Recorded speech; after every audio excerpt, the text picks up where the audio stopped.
स्पर्धा परीक्षांची तयारी. कधीकधी हे सगळं एखाद्या चक्रव्यूहासारखं वाटतं, नाही का? पण काळजी करू नका. आज आपण स्टडी मास्टर 2018 नावाचं एक असं जबरदस्त साधन कसं वापरायचं हे शिकणार आहोत, जे तुम्हाला या चक्रव्यूहातून बाहेर पडायला नक्कीच मदत करेल. चला तर मग सुरू करूया. बघा, आपली पारंपरिक पद्धत कशी असते? इकडे तिकडे विखुरलेली पुस्तकं, नोट्सचा ढिगारा आणि आपण नक्की किती पाण्यात आहोत याचा काही अंदाजच नाही. पण स्टडी मास्टर 2018 बरोबर हे चित्र पूर्णपणे बदलतं. इथे सगळं काही एकाच ठिकाणी मिळतं. नुसतं वाचन नाही तर सक्रिय शिक्षण घडतं. आणि प्रगतीचा अंदाज नाही तर ठोस डेटा मिळतो. तर पुढच्या काही मिनिटात आपला प्रवास कसा असेल, आपण आधी तयारीमधल्या अडचणी समजून घेऊ.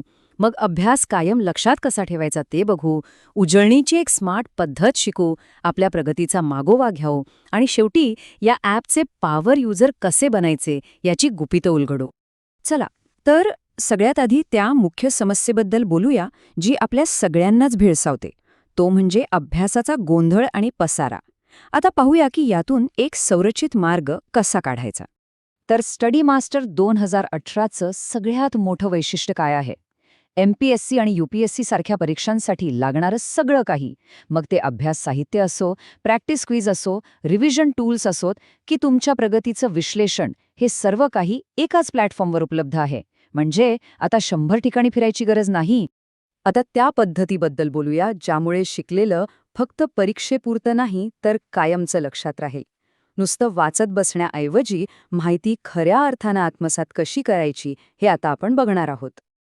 याची पद्धत अगदी सोपी पण खूप प्रभावी आहे.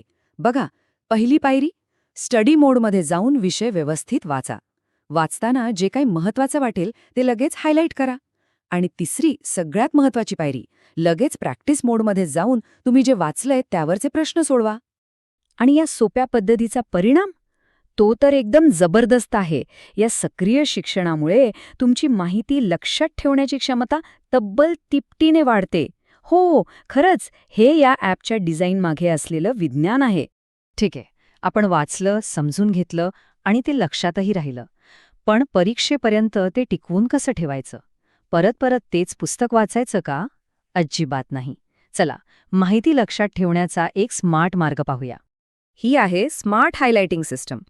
तुम्ही वाचताना वेगवेगळ्या रंगांनी मुद्दे हायलाईट करू शकता. प्रत्येक रंगाचा एक विशिष्ट अर्थ आहे. त्यामुळे उजळणी करताना तुम्हाला नक्की कशावर लक्ष द्यायचंय हे एका नजरेत कळतं. आणि हे सगळं सेव्ह केलेलं साहित्य कुठे जातं? तर ते जातं रिव्हिजन हबमध्ये.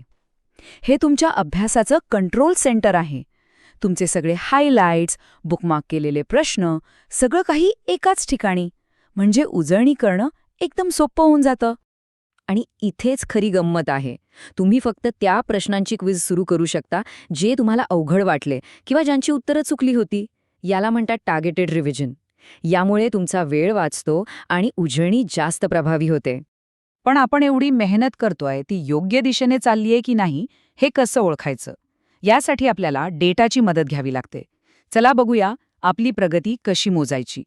तुमच्या प्रोफाईल डॅशबोर्डवर एकाच नजरेत तुम्हाला तुमच्या कामगिरीचा संपूर्ण आढावा मिळतो. किती टक्के उत्तरं बरोबर आली, किती चुकली आणि किती प्रश्न तुम्ही सोडून दिले, हे सगळं स्पष्टपणे दिसतं.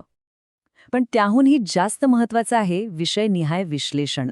यामुळे आपल्याला लगेच कळतं की कोणता विषय आपली ताकद आहे आणि कोणत्या विषयावर आपल्याला अजून मेहनत घेण्याची गरज आहे. म्हणजे अभ्यासाला एक योग्य दिशा मिळते. चला, आत्तापर्यंत आपण ह्या ॲपची मुख्य वैशिष्ट्ये पाहिली. पण आता आपण एक पाऊल पुढे टाकूया आणि काही अशा टिप्स बघूया ज्या तुम्हाला एका सामान्य वापरकर्त्यावरून पॉवर युजर बनवतील. पहिलं म्हणजे तुम्ही हे ॲप थेट तुमच्या फोन किंवा डेस्कटॉपवर इन्स्टॉल करू शकता. आणि सगळ्यात भारी गोष्ट, इंटरनेट कनेक्शन नसलं तरी तुम्ही तुमचा अभ्यास सुरू ठेवू शकता, कारण हे ऑफलाईन सुद्धा काम करतं.